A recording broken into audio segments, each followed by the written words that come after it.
السلام علیکم اسٹوڈنٹس، کیسے آپ؟ امید کرتی ہوں کہ آپ سب خیریت سے ہوں گے۔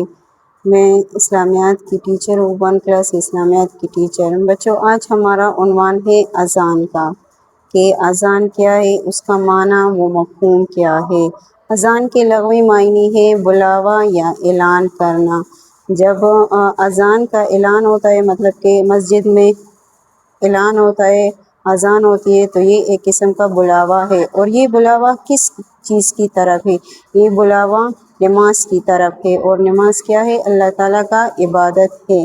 جب اذان ہوتا ہے تو ہمیں پتہ چل جاتا ہے کہ یہ نماز کا بلاوا ہے، ہم خود کو نماز کے لیے تیار کرتے ہیں۔ اذان کے لغوی معنی ہے بلاوا یا اعلان کرنا۔ اور اس کا مفہوم کیا ہے؟ اسلام میں اذان سے مراد وہ مخصوص کلمات ہے جو مسلمانوں کو 5 وقت کی نماز کی طرف بلانے کی غرض سے مسجد سے بلند آواز میں ادا کی جاتی ہے۔ مسجد میں 5 وقت کی نماز جب ہم ادا کرتے ہیں تو اس کے لیے مؤذن جو ہے، ایک بندہ ہوتا ہے، وہ 5 وقت کی نماز کے لیے ایک خاص قسم کا اعلان کرتے ہیں، اور اس اعلان کو اذان کہتے ہیں۔ جب وہ بلند آواز میں ادا کرتے ہیں تو اس کا مطلب یہ ہے کہ ہمیں وہ نماز کی طرف بلاتے ہیں۔ نماز اللہ تعالیٰ کی عبادت ہے۔ دن میں مسجد میں 5 وقت کی نماز ادا کرنے کے لیے مسجد سے بلند آواز میں جو آواز ہوتی ہے، آواز ادا ہوتی ہے، اس کو اذان کہتے ہیں۔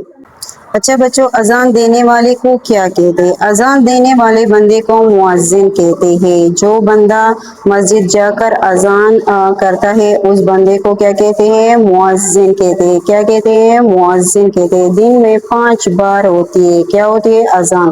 دن میں 5 بار مسجد سے ہم اذان کی آواز سنتے ہیں۔ اب اذان سن کر ہم کیا کریں گے؟ ہمیں کیا کرنا چاہیے؟ اذان جب ہم سنیں گے تو ہمیں چاہیے کہ ہم خاموش ہو جائے اور اذان کو سنیں، اذان کا جواب دے، مؤذن جو کہے وہی دہرائے۔ مؤذن جو کلمات کہہ رہے تو وہ ہم اس کے ساتھ دہرائیں گے، اور جب ہم اذان کو سن لیں تو اس کے بعد ہمیں چاہیے کہ ہم وضو کریں اور مسجد جائیں، اور جب اذان ختم ہو جائے تو اس کے بعد ہم اذان کے بعد دعا پڑھیں گے۔ اچھا بچوں، مؤذن جو بندہ اذان دیتا ہے اس کو اللہ تعالیٰ کی طرف سے کیا انعامات ملتے ہیں؟ مطلب کہ اس کو کیا ثواب ملتا ہے؟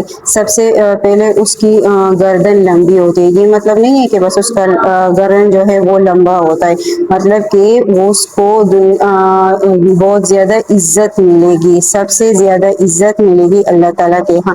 جنت اس پہ واجب ہو جاتی ہے، مطلب کہ اللہ تعالیٰ ان کو جنت تک لے کر جائے گا۔ ہر چیز گواہی دے گی، ہر چیز کیا مطلب کہ جس نے اس کی آواز سنی ہے، جہاں جہاں تک اس کی آواز پہنچی ہے اذان کی، ہر چیز وہ گواہی دے گا کہ ہاں یہ بندہ مؤذن ہے اور اس نے اس وقت اذان کے کلمات پڑھے ہیں اور اذان دیا ہے۔ 60 سال کی بخشش ملے گی، مطلب کہ 60 سال کی بخشش ملے گی۔ ایک اذان پر 60 سال کے گناہ معاف، اور ایک اقامت پر 30 سال کے گناہ معاف کر دیے جائیں گے۔ شہید جیسا ثواب ملے گا۔ مؤذن کا درجہ شہیدوں کے ساتھ ہوگا۔